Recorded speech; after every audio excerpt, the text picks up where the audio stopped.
ദൂരങ്ങളിലായിരിക്കുമ്പോഴും നാടിനോടുള്ള സ്നേഹം മനസ്സിൽ കാത്തുസൂക്ഷിക്കുന്ന പ്രവാസികളുടെ മനസ്സിന് എന്നും തിളക്കമേറും. പ്രകൃതിയെ ചേർത്തുപിടിക്കാനും അതിലൂടെ നാടിന് നന്മയേകാനും ലക്ഷ്യമിട്ട് യുഎയിലെ ഒരു പ്രവാസി സംരംഭകൻ മുന്നോട്ടിറങ്ങിയപ്പോൾ അത് നാടിന് തന്നെ തണലേകുന്ന ഒരു മഹത്തായ പദ്ധതിയായി മാറുകയാണ്. 1,00,000 മരങ്ങൾ നട്ടുപിടിപ്പിച്ച് കേരളത്തിന് പച്ചപ്പ് നൽകാൻ ലക്ഷ്യമിട്ടുള്ള ട്രിബ്യൂട്ട് എന്ന പദ്ധതിക്ക് കഴിഞ്ഞ ദിവസം കണ്ണൂരിൽ തുടക്കമായി.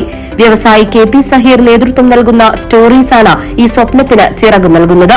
2 കോടി രൂപ ചിലവ് പ്രതീക്ഷിക്കുന്ന പദ്ധതിയുടെ ഉദ്ഘാടനം നിയമസഭാ സ്പീക്കർ AN ഷംസീർ നിർവഹിച്ചു.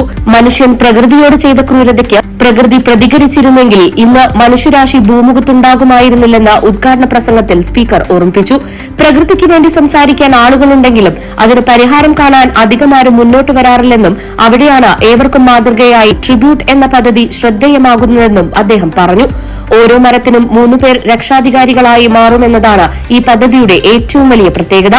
3 ലക്ഷം പൌരന്മാർ മരങ്ങളെ സംരക്ഷിക്കാൻ മുന്നോട്ട് വരുമ്പോൾ അത് വെറുമൊരു മരം നടൽ യജ്ഞമല്ല, മറിച്ച് പ്രകൃതിയെ സ്നേഹിക്കുന്ന ഒരു വലിയ ജനകീയ കൂട്ടായ്മയായി മാറും. പ്രകൃതിയെ സംരക്ഷിക്കാനും ആഗോളതാപനത്തെ ചെറുക്കാനുമുള്ള കൂട്ടായ ഒരു ശ്രമമാണിതെന്ന് സഹീർ സ്റ്റോറീസ് പറഞ്ഞു.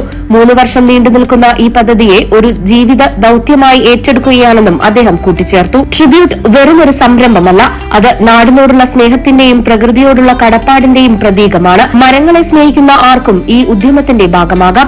മരം നടാൻ സ്ഥലമുള്ളവർക്കും രക്ഷാധികാരിയാകാൻ താൽപര്യമുള്ളവർക്കും www.tribute.in എന്ന വെബ്സൈറ്റിൽ രജിസ്റ്റർ ചെയ്യാം. നടൻ അഖിൽ മാരാർ പദ്ധതിയുടെ സോഷ്യൽ മീഡിയ ലോഞ്ചിംഗ് നിർവഹിച്ച ചടങ്ങിൽ KV സുമേഷ് MLA വെബ്സൈറ്റ് പ്രകാശനം ചെയ്തു. Major Manesh, Shameema, architect Sajo Joseph, Imran, Firoz Lal, Mahesh, Faisal Muzhappilangad, Joby Joseph, Shabab തുടങ്ങിയവർ സംസാരിച്ചു.